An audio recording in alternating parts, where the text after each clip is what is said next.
Yo, what's good? I hope you guys are having a blessed day. Welcome back to another podcast episode. Today we'll be talking about something that's really been hitting my heart heavy, and I actually been having like this title for a while recently because it's something that I've been dealing with for a long time, but now I feel like I came to a place to understand it. And today's title is Discern and Don't Assume. Um, Now in this season, I've been in this season for about 4 months. Ever since I moved to Arizona, I feel like there's a lot of new things, new people to let into your life, and I'm not saying that if you haven't moved or if you're not in a new area, this doesn't apply to you. But I just found myself in this season where I wasn't in earlier.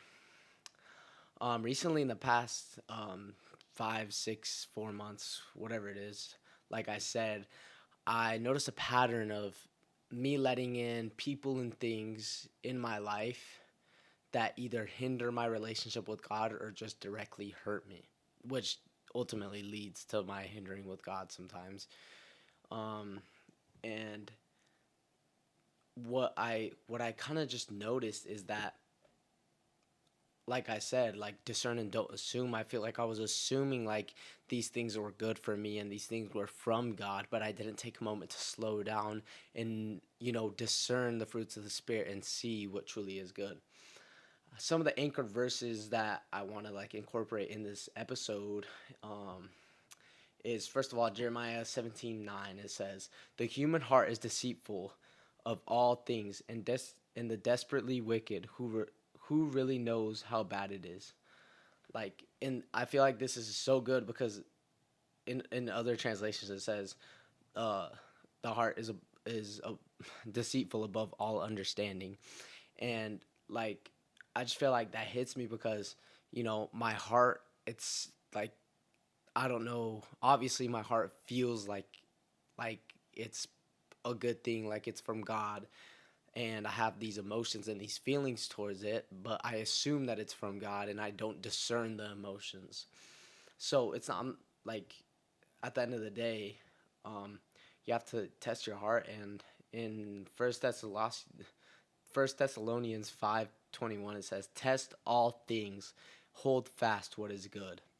And like, I'm just gonna go through some of these anchor verses, and that's just something that really hits my heart. Like I said, like test all things, like discern all things, and then hold what is good, let go of what is bad. And then in Proverbs 2:3-5, it says, "Yes, if you cry out for discernment and lift up your voice for understanding, if you seek her as silver and search for her as hidden treasures, then you will understand the fear of the Lord and find the knowledge of God." Now, what I love about this verse is saying that cry out for discernment. That means like kind of seek it and ask God for it. So discernment is, I feel like it's kind of a process of trusting God and letting him kind of like sift out I know it uses this metaphor, but like when they're sifting the flour, back in the disciple days, they would throw up the things, and then the bad grain would go away, or whatever it is. Fully I don't fully know. That just kind of came in my head, but how it talks about how the things will go away. I feel like we gotta throw up our cries and know that God will take those people away. So I feel like that also applies to it. Anyway, those are our three anchor verses for the day. Um, and these apply to our lives. First of all, let's just kind of go back through it again, because one, let's understand that the heart is deceitful above all things, right? Two, we have to test these things. We have to test these emotions and hold what is good. Three, we have to call out to God. We have to ask for discernment. And I like how it says in Proverbs 2, 3-5, it says, at the end, it says, "You will understand the fear of the Lord." So when we discern, we will understand what is good, what is the knowledge of God, what is the fear of the Lord, what we should do and what we should not do. Um, anyway, so I just kind of want to go through that first verse and how it applies to my life. Recently, um, I've had in the past 6 months like two kind of situationships, I guess you could call it. Um, and I feel like just I the first one was kind of obvious. I didn't take time to discern at all, to be honest. And I was kind of making excuses because my feelings and my heart was leading me towards this person. I assumed that they were towards God because I was still wanting to preach the gospel to her. And I knew her fruit. I knew her fruits of the spirit. I knew that she was doing all these things, and not to judge her or anything. But at some point, you have to understand that these things are not from God. And yes, you could be a vessel and preach the gospel to these people, but I feel like when we get emotionally attached, that's when we could get hurt. And ultimately, God took her out of my life because, I feel like God, led me towards her to preach the gospel, and that's it. And I was trying to do something more than that, and I got emotionally attached. And that's really what it is. Like I said, the heart is deceitful above all understanding. You'll kind of the heart will deceive you to kind of question God, if that makes sense. Kind of question and kind of like, oh well, this isn't too bad. Like preaching the gospel isn't bad. Trying to lead her to Christ isn't bad, but it's God's plan, and if you go against what God is leading you to, then that will lead you to hurt, which led me to hurt because, obviously, how am I going to put my trust in someone? How am I going to get emotionally attached to someone who is not anchored on God? And that ultimately led me to get hurt. The second situationship slash relationship was way more serious, and I genuinely thought it was from God, like I really did. And that kind of led me. I don't know. I this was right after the other one too, when I got hurt, and she was just there for me, and she was a good friend, and I kind of just assumed that this was God's plan. Like, oh, she goes to church. Oh, she seems like a woman of God. This must be the one, type stuff. And I didn't really like take time to discern, but instead I assumed. And that's another thing, another example. Like, you have to test all things. Like, just because, like, kind of like the dots line up in a sense, that doesn't mean it's from God.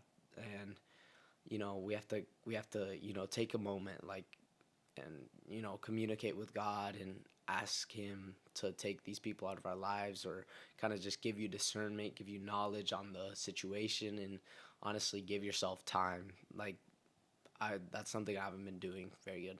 Give yourself time to process, heal, discern, and give it to God. um you know we're not gonna we have to understand that our heart is gonna have feelings, some that are not from God.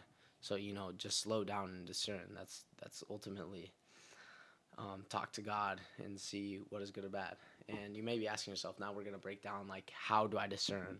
Number one, ask God for wisdom. Like it says in the earlier verse, like, cry out to God. But in James 1:5 it says, if any of you lacks wisdom, let him ask God, who gives to all liberally and without reproach, and to him and it will be given to him. This verse encourages us to seek wisdom from God when we need clarity or understanding on things, when we need discernment, and when we don't really know what to do.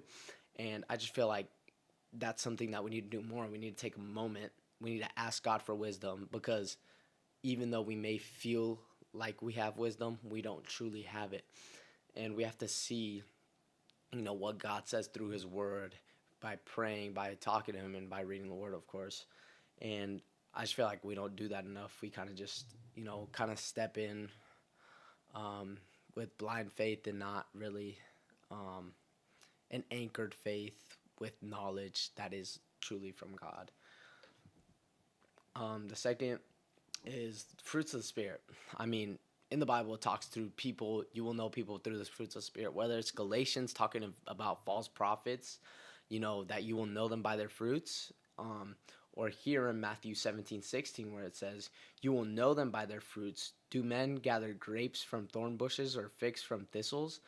And, obviously, I want to dive into the metaphor that it gives it. Like, you will know, obviously, like, you will know them by their fruits. Like, you try to make excuses.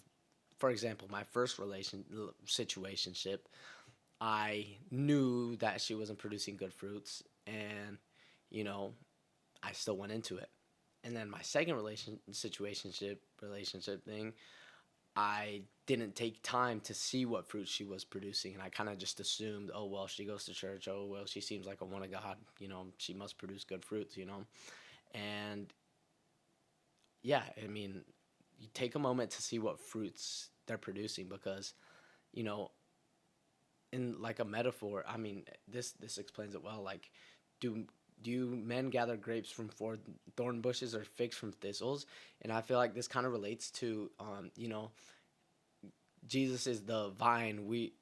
I meant Jesus is the metaphor. Shoot, I don't have it written down, but how it's talking about how we're just kind of like branches off of his vine. And when we are attached to Christ, when we are attached to the root of Christ, then we will be able to produce. We're not going to go to, thorn thistles to find grapes, right? You're not going to go to weeds to find grapes. Like, it's not. You have to look what they're rooted in. Are they rooted in integrity, love, patience, kindness, and, what the Holy Spirit's fruits are? Or are they anchored in deceitful malice, things of the world, whatever it is? And, they may have some and they may have not, and they may not have some. And I feel like that's something also that we need to see. Like, just because they have one fruit of the Spirit doesn't mean, like, it's not even that they have the fruit of the Spirit. It's like they're not bad in that department. Kind of, I don't know if that makes sense, but in James, I believe it's 2. It's like, just because this person doesn't sin in this way and sins in this way, they're they're God sees them sinful in all the ways. So it's not about, oh well, they only do this sin, but they don't do this sin. It's still not fruits of the Spirit. And obviously we're all going to fall short, but willingly sinning and getting up and giving it to God is two different things. Yeah, but at the end of the day, like, look at their fruits of the Spirit. What are they producing? What is it producing? And I kind of skipped on that, but things too. I'm talking mostly about people, but say things. What are these things producing? Say, where you're like, oh, I feel like I may be idolizing video games. I may be idolizing this, that, whatever it is. Look at the fruits of the Spirit. And oftentimes people are like, oh, well, I don't know if this is bad for me. Is cussing bad for me? Is this bad for me? Whatever it is. And I just feel like, look at what it does. Like, when you have it in your life, is it producing good fruits or is it producing bad fruits? And we'll talk about more of this in number 3. It's test the spirits.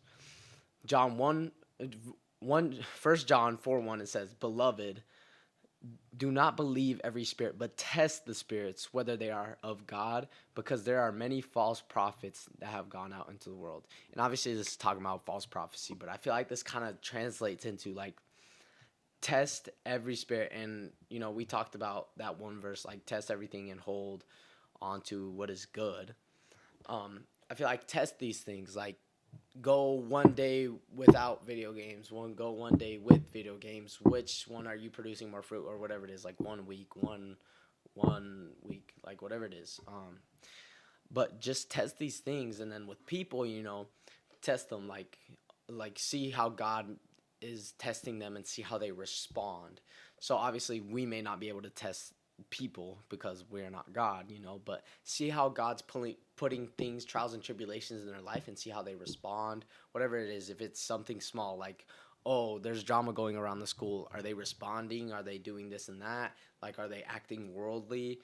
Say a person's mean to them, are they acting worldly towards them, or are they acting like Christ would? And that's sort of testing the spirits. Yeah, and I mean, that's pretty much that wraps it. That wraps it up. Like, just discerning and not assuming. Like, use these things. Like, rewatch this, whatever it is. Re-listen to it.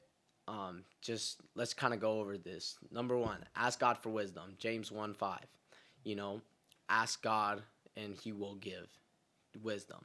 Go to Him with your doubts, your concerns, and He will give you the knowledge to discern what is good and what is bad. Second, the fruits of the Spirit. Look at somebody's fruits of the Spirit. Look at the things, fruits of the Spirit. What is it producing, right? Because we can, if we're anchored in Christ, if we are attached to the vine, then we will be able to produce. Because if we're not attached to God, we will not be able to produce, if that makes sense. So look at people. What are they anchored in? Are they producing fruits? Yes, no, whatever it is. Test the spirits, as it says in John 1:4 and earlier in 1 Thessalonians 5:21. Test all things, test the spirits, test the things, whatever it is. Like with people, see how they respond to certain challenges, circumstances, things that uh, you know, God is putting in their way, and see how they respond to it. Are they responding worldly, or are they responding biblically? Um, and with things, test the things by, having it in your life sometime, not having it in your life sometime, giving it to God, seeing like, oh, well, this week I had this in my life and I was doing bad. But in this week, I didn't have it in my life and I was doing better on my walk with God, or vice versa. And yeah, I mean, at the end of the day, like I said, we all have to understand that our heart is gonna have feelings. Our heart is gonna try to deceive us, just because it's from our heart, it's from our feelings. Just because it's feelings, just because it may feel good, feel right. Take time to slow down, discern, give it to God, ask for wisdom, look at the fruits of the spirit, and test these things. I hope this helped you guys. Share it with someone you think it might help, and have a blessed day.